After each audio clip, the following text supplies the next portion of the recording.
जैसा कि आपको मालूम होगा, परसों 14 अप्रैल को मैं रायपुर में डॉक्टर अंबेडकर जयंती में जाने से उसके बाद वापसी मेरा तबीयत बहुत ख़राब हो गया और मैं अभी डॉक्टर साहब से दवाई लेके ही रात को आया हूँ। मैं ज़्यादा बोल नहीं पाऊँगा, लेकिन मैं ऐसे कार्यक्रम को छोड़ता भी नहीं जब तक कि मैं बिल्कुल ना उठ सकूं, खड़ा ना हो सकूं, तब तक मैं जाता रहूं और यही मेरा इलाज है। साथियों, हम लोग महात्मा फुले, दादा साहेब नकुलडीही, भारत रत्न बाबा साहब डॉक्टर अम्बेडकर, इसकी श्रृंखला को लेकर के जो आज की तारीख में हम लोग यहाँ चर्चा कर रहे हैं, जैसा कि आप सभी जानते हैं कि हमारा जो भाषण है वो मात्र औपचारिक नहीं रहता। हम लोग एक प्रकार से चर्चा करते हैं, चाहे वो बड़ी सभा में हो या आपस की बातचीत में हो। हम लोग ये कोशिश करते हैं कि आज की हालात में जो हम स्थिति देख रहे हैं उसका इलाज क्या होना चाहिए। तो इसको और कहीं हमको जाने की जरूरत नहीं है। हम जिस महामानव का नाम लेकर के इकट्ठा होते हैं, जरा उन्हीं के जीवन को थोड़ा पीछे जाके देखें। भारत का इतिहास बहुत हजारों साल का है, लेकिन मुगल और उसके पहले महात्मा गौतम बुद्ध, इन तमाम लोगों के जो इतिहास है उसके प्रमाण है। और भारत में बौद्ध साहित्य और अंग्रेजों ने और मुस्लिम विद्वानों ने जो लिखा है उसको तो इतिहास माना जाता है। लेकिन जिन लोगों ने 33 करोड़ देवता बना करके जो कपोल कल्पना, गंजेड़ियों भंगड़ियों का जो कल्पना रहता है, वो इतिहास नहीं है। आज अंग्रेजों के इतिहास बनाए हुए चीजों को हम स्कूल कॉलेज में पढ़ते हैं, लेकिन उन चीजों को हम लोग नहीं पढ़ पाते, क्योंकि अंबेडकर साहब को जानने का मतलब है उसको पढ़ना। और उसको जिस दिन हम पढ़ना छोड़ करके सिर्फ जय बुलाना शुरू कर दिए, उस दिन सब हालत उल्टा हो गया। मैं उदाहरण देता हूं, जब अंबेडकर साहब मात्र 18 साल के थे, 18 वर्ष, ये रिकॉर्ड है, मेरी बात को आप रिकॉर्ड कर लीजिए। 18 वर्ष मतलब है 1909। 1909 में जब वो स्टूडेंट थे, उस समय भी इस देश में ऐसी राजनीतिक घटनाएं घट रही थी, खासकर 1857 के गदर के बाद। जब 1885 में इंडियन नेशनल कांग्रेस बनता है, उसके बाद इस देश के अंदर में जो राजनीतिक परिवर्तन हुआ, उसके चलते जो सामाजिक परिवर्तन हुआ, उसको जानना जरूरी है। और अंबेडकर साहब 18 साल की उम्र में वो घटनाओं को नहीं जान रहे थे, लेकिन उन्होंने जब 1914 से अपने पूरी फुल फॉर्म में सार्वजनिक जीवन में आए, आपको याद होगा महात्मा मोहनदास करमचंद गांधी भी उसी समय के आसपास में आए थे, दक्षिण अफ्रीका से वापस जब हुए। लेकिन अगर मैं इतिहास की बात किया, अंबेडकर साहब का किताब पढ़ लीजिए, मैं नाम ले लेता हूं, पढ़िए, अछूत कौन और कैसे। उसमें उन्होंने जिक्र किया है, मैं तो उनको संविधान निर्माता के रूप में उतना नहीं मानता जितना वो चीजों को खोजा और रखा, सामने रखा उन्होंने, इतिहास को, वास्तविकता को, उसको मैं मानता हूं। क्योंकि अगर इस दुनिया में 200 देश है तो 200 देश में भी संविधान बना हुए 200 लोग होंगे, तो उन 200 में नहीं है डॉक्टर अम्बेडकर। वो दुनिया में एक ऐसा इंसान है जो भारत में सदियों सदियों से चले आ रहे उस जातिवादी जुल्म के खिलाफ खोज किया कि इसका जड़ कहां पर है, जातियां क्यों बनी, किसने बनाया और कैसे खत्म हो सकता है, इसको खोजा उन्होंने। तो अंबेडकर साहब ने अपने जीवन में, अब सोचिए 1914 से लेकर के 1956 जब उनका देहावसान होता है, इस बीच में क्या क्या नहीं हुआ। गोलमेज कॉन्फ्रेंस में गए, गांधी से विवाद हुआ, 1935 में गवर्नमेंट ऑफ इंडिया एक्ट बना, उस समय पृथक निर्वाचन पुनः पैक्ट हुआ 1932 में। इस बीच का सार संक्षेप में आपको बताता हूं क्या है। 1909 में सर आगा खान, एक मुस्लिम विद्वान, अंबेडकर साहब लिखते हैं, मैं नहीं बोल रहा हूं, सर आगा खान ने ब्रिटिश सरकार को यह लिख के दिया कि महोदय, ये जो आप हिंदुओं की गणना करके ये कहते हैं कि ये देश के 80% है, बाकी लोगों का गणना करके कहते हैं ये इतने इतने % है, ये आपकी जनगणना गलत हो रहा है, इसमें बहुत बड़ा मिस्टेक है। क्योंकि जिन लोगों को आप हिंदू के वर्ग में लाते हैं, हिंदू धर्मी कहते हैं, वो दरअसल सब हिंदू नहीं होते। देखिए, अब गौर सुनिए, मैं बहुत सारे बोल रहा हूं, मेल की रफ्तार से बोल रहा हूं मैं आपको। SC ST OBC का जो संकल्प और जो थ्योरी बना, सर आगा खान के उस डिक्लेरेशन में, एप्लीकेशन में जो भारत सरकार को दिया, तब भारत सरकार ने जनगणना कमिश्नर को आदेश दिया कि बिल्कुल सही कहा जा रहा है कि अब हम सावधानी के साथ उन लोगों की गणना करेंगे जो अपने आप को हिंदू कहते हैं, लेकिन वो दरअसल हिंदू होते नहीं। और 1909 में जब ये दरखास्त गया, तो अगला जो जनगणना होना था 1911 में होना था। 1911 में जनगणना कमिश्नर ने सभी कलेक्टरों को आदेश दिया कि अब ये फला फला तरीके से जनगणना होगी। और उसी जनगणना के बाद में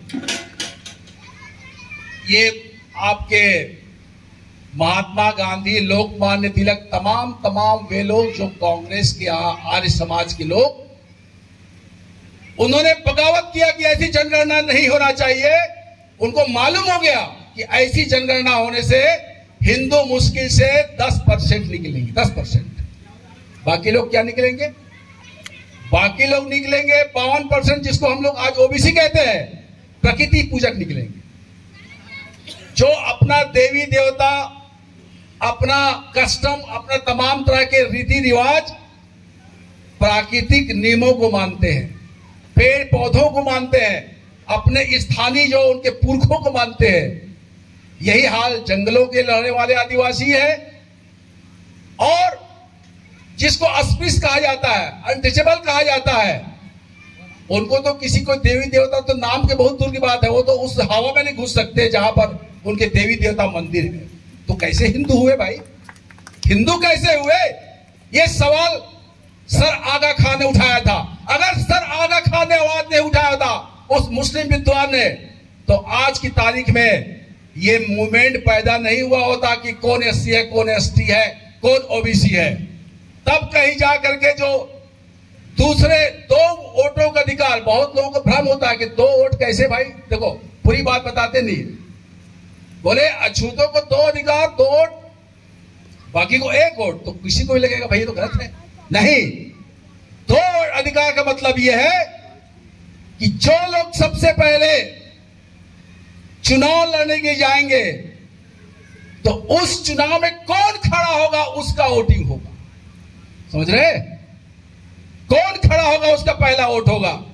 जैसे फर्ज कीजिए शेड्यूल कास्ट, उस समय तो शेड्यूल कास्ट का नाम नहीं था, जब वो लोग बोलेंगे कि कौन खड़ा होगा, तो वो तो जो प्रभावशाली आदमी लोग हैं वही खड़ा कर देंगे, जैसे आज भी होता है।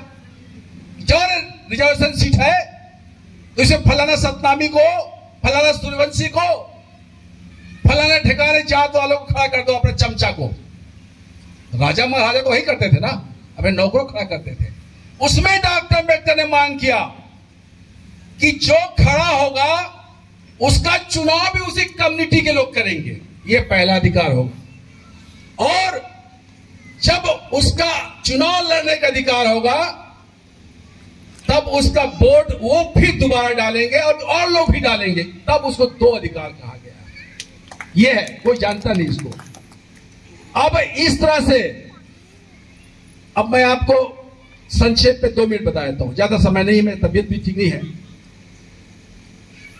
आंबेडकर साहब ने इतना बड़ा संघर्ष किया, किसी में उस जमाने में हिम्मत नहीं था कि इस अंग्रेज सरकार के, और मजे की बात क्या है, 2 वोटों के अधिकार को मान लिया सरकार ने, उसके खिलाफ मोहनदास करमचंद गांधी ने आमरण किया, पूना यरवदा जेल में आमरण किया, किसी बात के लिए नहीं किया, क्योंकि वो जानता है कि अगर इस तरह की गणना की जाएगी तो हिंदू अल्पमत हो जाएंगे।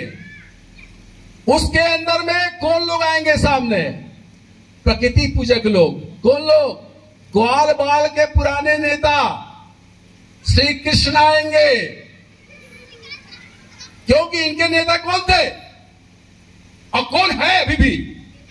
आप वेद पढ़ लीजिए, यही कहते हैं कि वेद बहुत पुराना है, 4 वेद बहुत पुराना है, उसके बाद पुराण आए, स्मृतियां आई।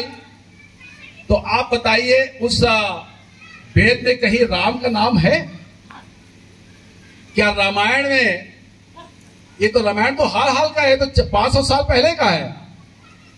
उसके नेता थे इंद्र, जिस इंद्र के करतूतों से पूरा का पूरा उनका पेट भरा हुआ, उसे एक ही काम था कि यहां के मूल निवासियों को, अनारियों को, यहां के किसानों मजदूरों को, खेत खलिहानों को कैसे लूटा जाए, इंद्र का एक ही काम रहता था।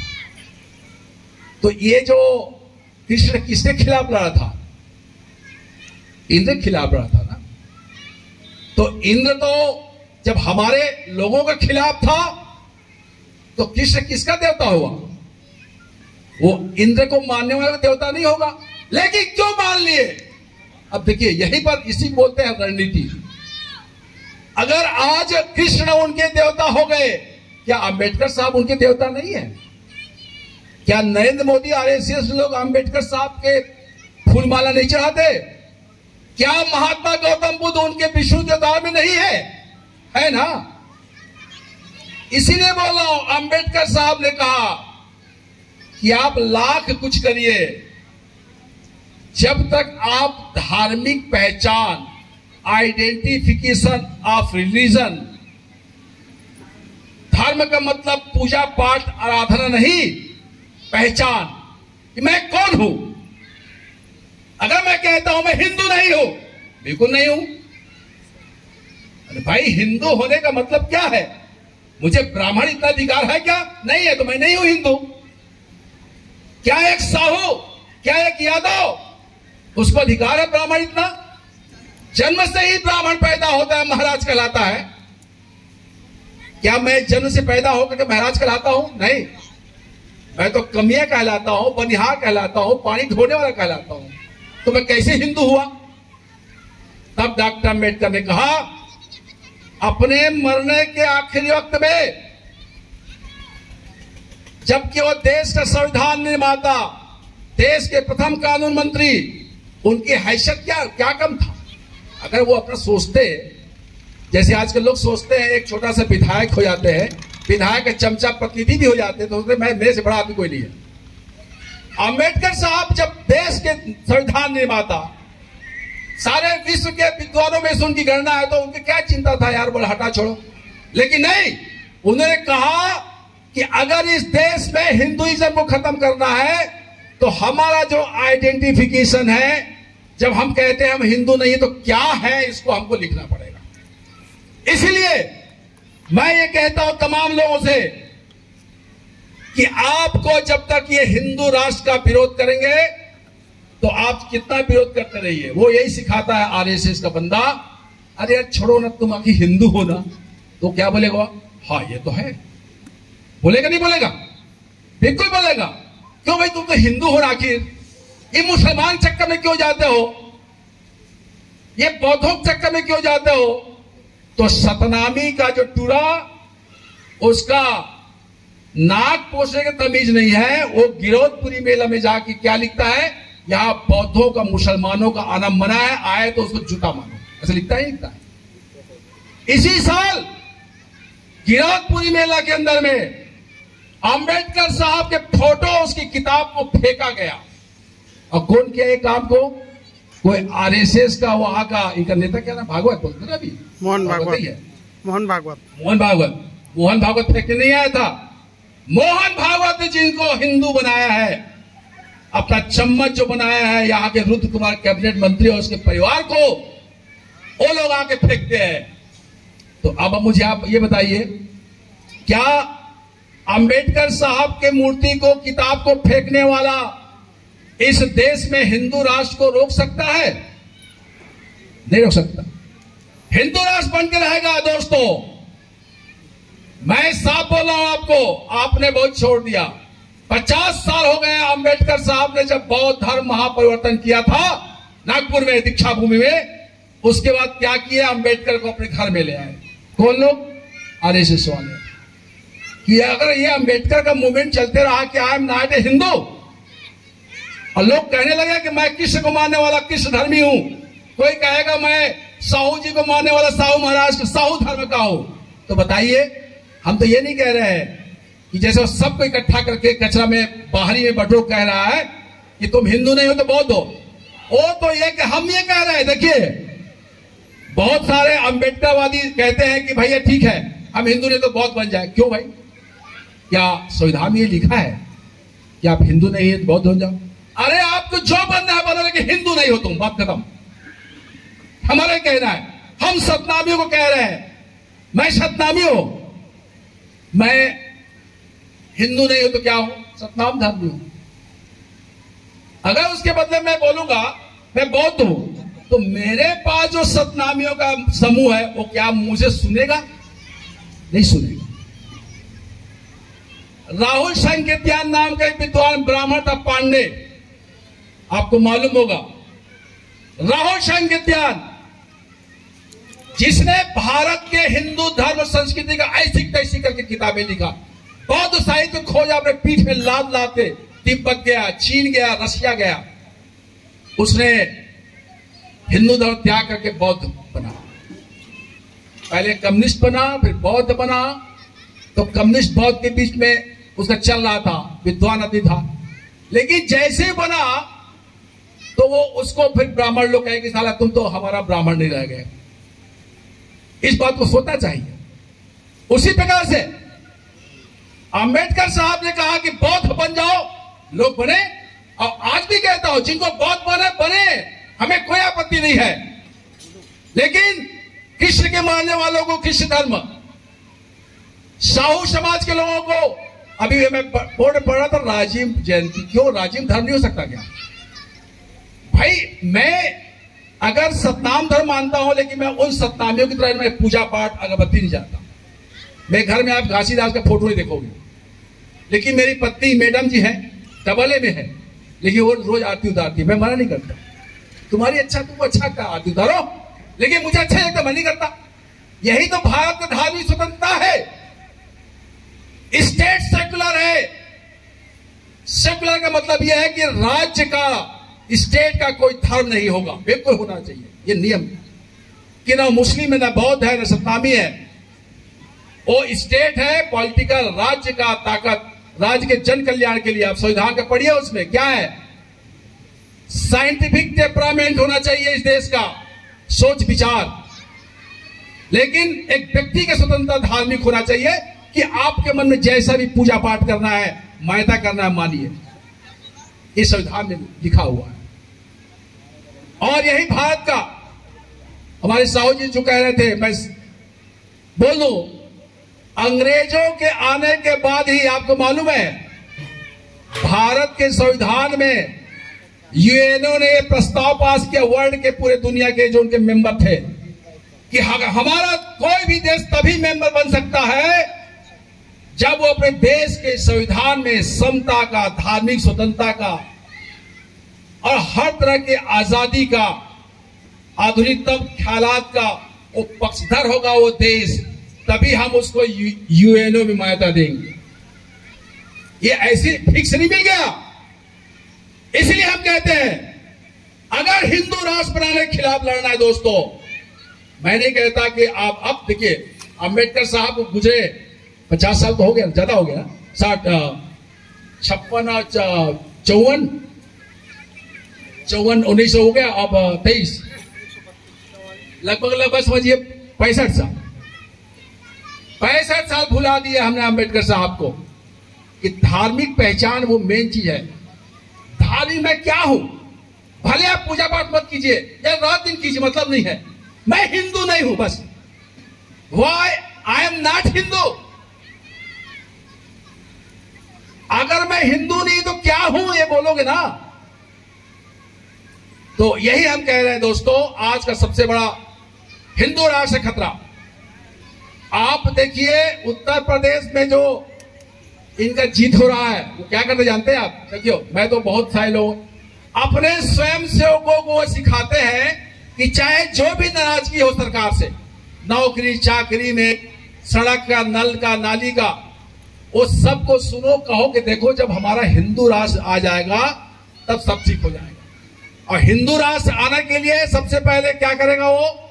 मुसलमानों के खिलाफ भड़काएगा वो, क्योंकि इन्हीं कारण से नहीं आ रहा है। और मैं कहता हूं जिस दिन मुसलमान यहां से खत्म कर दिया जाएगा उस दिन जो है एक छत्र राज आएगा मनुष्यवृत्ति का, ख्याल रखिए। क्योंकि उसके खिलाफत में मुस्लिम समाज और मुस्लिम धर्म के जैसे लोग एग्रेसिव है, चाहे उसको जो भी किया जा रहा है, लेकिन आज भी वो सोचता विचारता है, कर रहा है कि नहीं हमें लड़ना है। और आज खुशी की बात है, भले कम मात्रा में हो, लेकिन छत्तीसगढ़ में, बंगाल में, बिहार में सबसे ज्यादा मुस्लिम के साथ में दलित जुड़ रहा है, ओबीसी जुड़ रहा है। अब राम वन पत्र गमन बना रहा है, बना रहे तो कोई बात नहीं, मैं कहता हूं थोड़ा सा क्षमा करो उसको। क्यों? क्योंकि ख्याल रखिए जब कृष्ण हमारा है तो राम भी हमारा होगा। राम जो है वो इंद्र के खिलाफ अहिल्या का प्रसंग सुनिए। अहिल्या से रेप जब हुआ इंद्र का तो राम ने साथ दिया था। ये इतिहास लिखना पड़ेगा।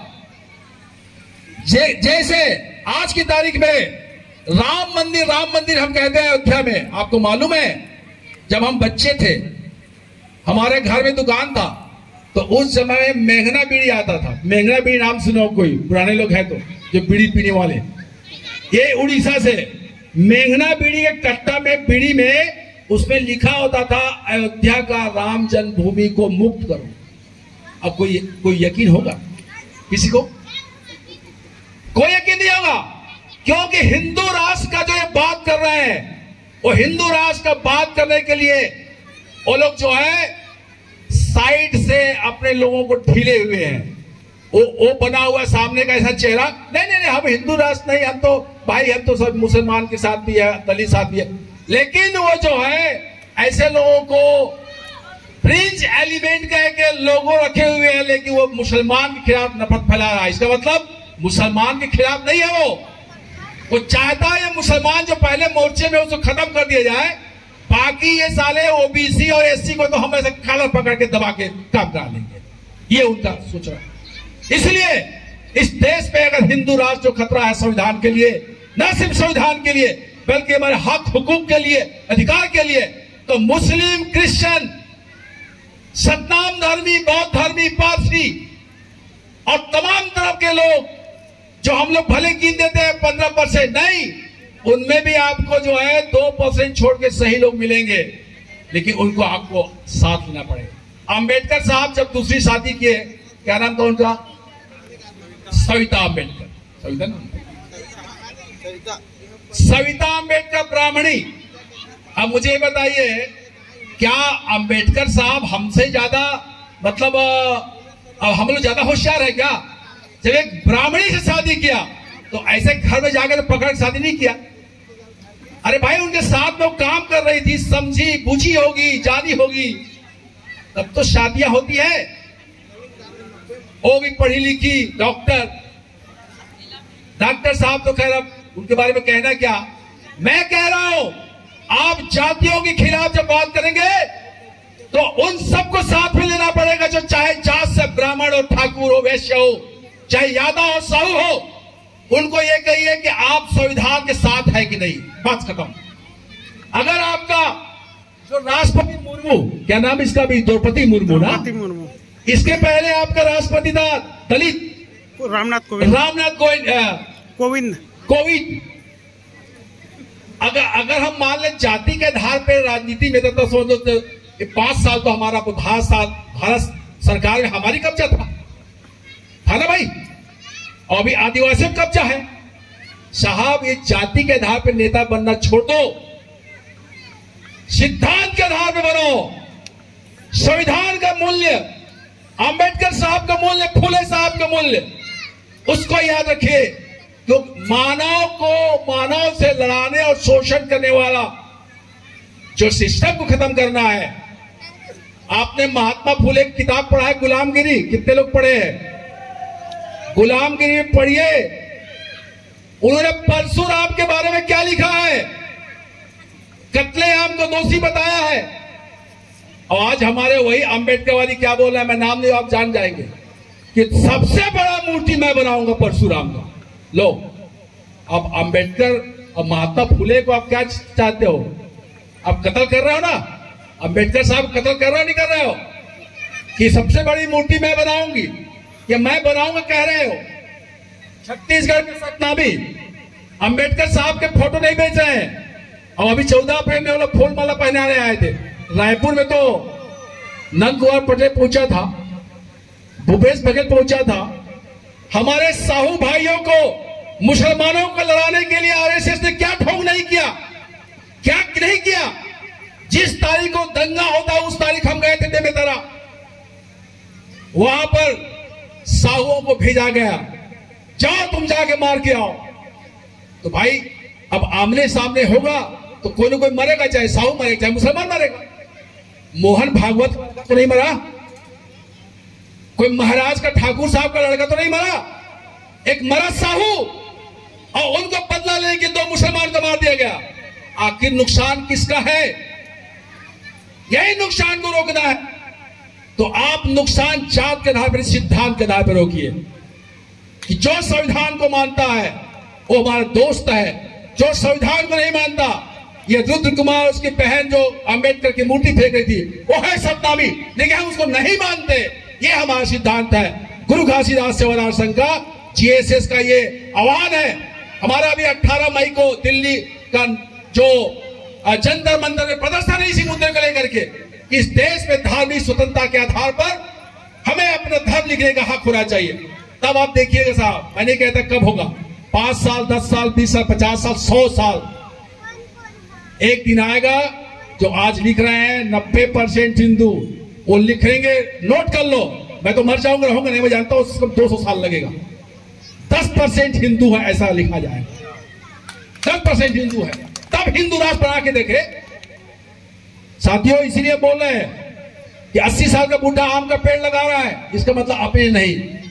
हम कहते हैं हमारे बाल बच्चे, आने वाले पीढ़ी, नाती पोते देखेंगे इस देश में कि हिंदू राष्ट्र खत्म करने के लिए हमें अपने उस अंबेडकर साहब का, फूले साहब का, पेरियार का, तमाम उन महापुरुषों के सिद्धांतों को याद करके हम आगे मोर्चा में बढ़ेंगे, खंडक की आखिरी लड़ाई में लड़ेंगे, और हमें विश्वास है कि हम जीतेंगे, लड़ेंगे, लड़ेंगे। धन्यवाद।